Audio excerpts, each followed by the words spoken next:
Laura, lovely Laura. It's me. Thanks, Victoria. Well, with April being Parkinson's Awareness Month, we have two very special guests with us today. We have Pat Weigel from the University at Buffalo Neurosurgery and Paul Bolis, who was diagnosed with Parkinson's in 2001, correct? Correct. Okay. Pat, tell us about Parkinson's. Well, Parkinson's disease is a slowly progressive neurodegenerative disorder. And what neurodegenerative means is that the brain cells and the brain circuitry are slowly being lost.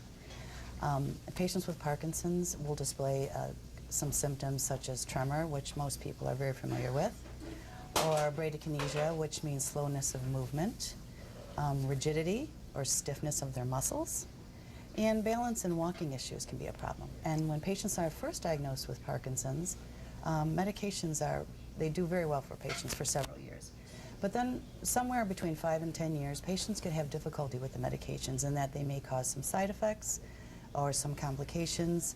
And at that time, patients might be interested in seeking help to find out if they may be a candidate for a new treatment that's called Deep Brain Stimulation. I shouldn't say new because it's been available since 1998. So what deep brain stimulation involves is a tiny electrode that's placed into the subthalamic nucleus of the brain, and with tiny volts of electricity that's powered by a small battery that lives right below the clavicle in the chest, we can reduce the symptoms just like we can with medications in patients who have struggled for several years. For the right patient at the right time, this can change their lives. And this is why Paul's here today, because that's what happened to him. Paul, tell us about your experience, and you're going to show us, actually. Yeah, I can turn my stimulator on and off, but basically I didn't have any quality of life, before the surgery, and then once I had the surgery, I mean, it regressed my symptoms probably about 10 years or so.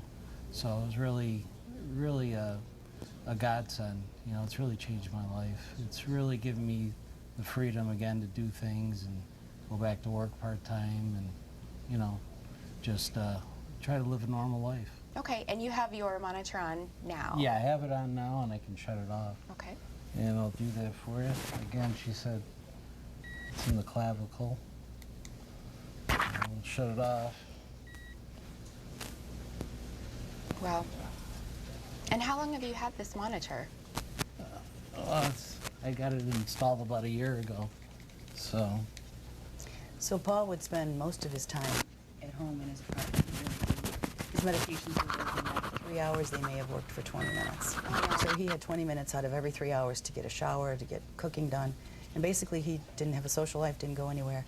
Since he's had deep brain stimulation, wow, that's amazing. He's gone back to work. Now, how do people need to qualify for this? Is it available to anybody that has Parkinson's? You'd need to go to a specialist who deals with deep brain stimulation, okay. A movement disorder specialist who can tell you if you would be a candidate or not.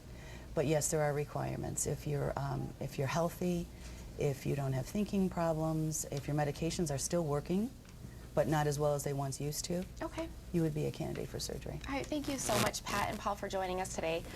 What an amazing technology. Thank you for having us. Thank you. For right now, we are going to take a break, and we are going to be back.